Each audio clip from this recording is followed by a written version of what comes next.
The sun glowed gold over Dubai's horizon as Flight 729 prepared for takeoff. I can't breathe. Inside the cockpit, Captain Omar Malik, a calm, confident man in his 40s, adjusted his headset and smiled at his son sitting behind him.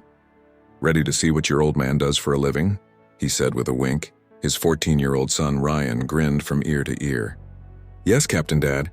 It was supposed to be the adventure of a lifetime. Ryan's first time in the cockpit of a real Airbus A320. He had always been obsessed with planes, spending countless nights flying virtual missions on his computer simulator. Today, though, he wasn't playing a game. He was inside a real aircraft, with 302 passengers depending on his father. The engines roared to life. The plane rolled down the runway, lifting gracefully into the morning sky. From his seat, Ryan stared out at the cotton-like clouds stretching endlessly. He could hear the gentle rhythm of the autopilot, the beeps and hums of the instruments, a melody of aviation. For the first hour, everything was perfect. Passengers chatted, the crew served coffee, and Captain Omar proudly explained every switch and gauge to his son. "This button, Ryan, keeps the plane steady," he said. "Always remember, the sky rewards calm minds." Ryan nodded, memorizing every word. But halfway through the flight, something strange happened. Captain Omar suddenly clutched his chest. His face turned pale. "Dad?" Ryan asked, confused. The captain tried to speak, but his voice cracked. Tell them to." Then he collapsed against the controls. The co-pilot's seat was empty. The replacement first officer had missed the flight due to a sudden illness, and an autopilot test flight crew had not yet boarded in Istanbul. Alarms started beeping. The plane tilted slightly. Ryan froze. "Dad, wake up!" he screamed. The intercom crackled, a flight attendant's panicked voice. "Captain Omar? Captain, are you all right?" Ryan's heart pounded. Passengers were starting to notice the turbulence. Drinks spilled. Someone screamed, and then the boy took a deep breath, his father's words echoing in his mind. "The sky rewards calm minds." He looked at the glowing controls, trembling, but determined. He sat in the captain's seat, put on the headset, and said the words that would later make world headlines. "Mayday, Mayday, this is Flight 729. The captain is down. I repeat, the captain is down. Flight 729, confirm, or who's speaking?" came the voice from Istanbul Air Traffic Control, firm and urgent. Ryan's hands shook as he pressed the button. "This is Ryan Malik. I'm the captain's son. I think I can fly it." For a few seconds, silence filled the radio. Then the controller spoke again, his tone softer now. "Okay, Ryan, listen to me carefully. You're doing great. Is the autopilot still engaged?" Ryan scanned the displays, just as he'd seen in his simulator games. "Yes, it's on. Altitude 32,000 feet. Good, keep it steady, son. We're going to get you home." In the cabin, flight attendants tried to calm the passengers.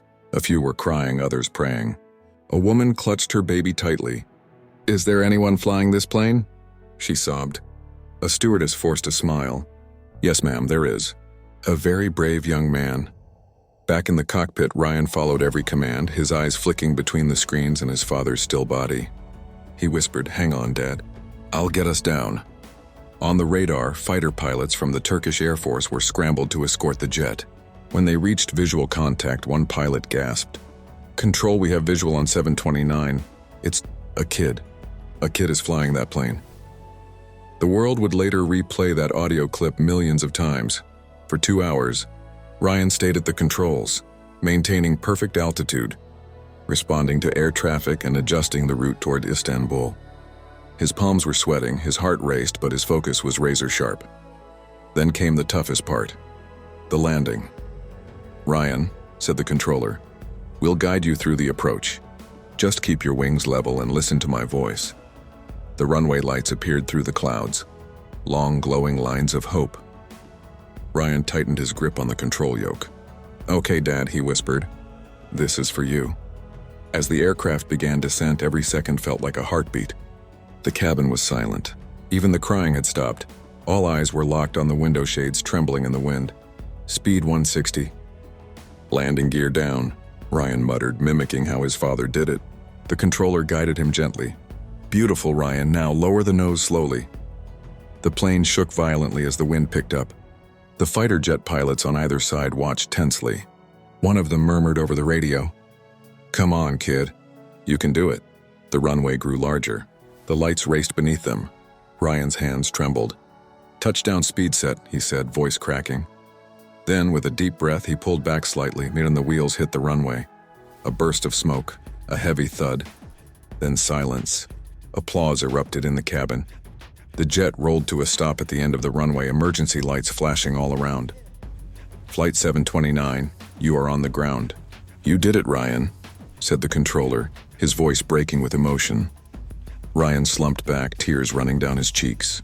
Paramedics rushed in and carried his father away on a stretcher. The boy stepped out of the cockpit, his small frame dwarfed by the massive Airbus.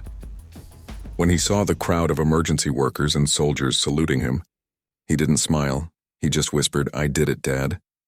Within hours, the story spread worldwide. News channels called it the miracle landing.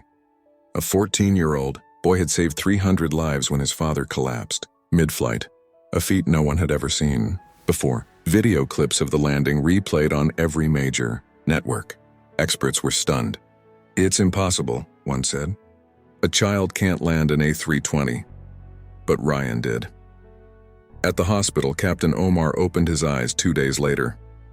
The first thing he saw was his son holding his hand. "You flew my plane?" Ryan nodded, crying. Omar smiled weakly. "No, son. You saved my passengers." Months later, the airline honored Ryan in a grand ceremony. Fighter pilots who had escorted him saluted as he walked on stage in his father's uniform. He didn't care about the fame, only that his dad survived.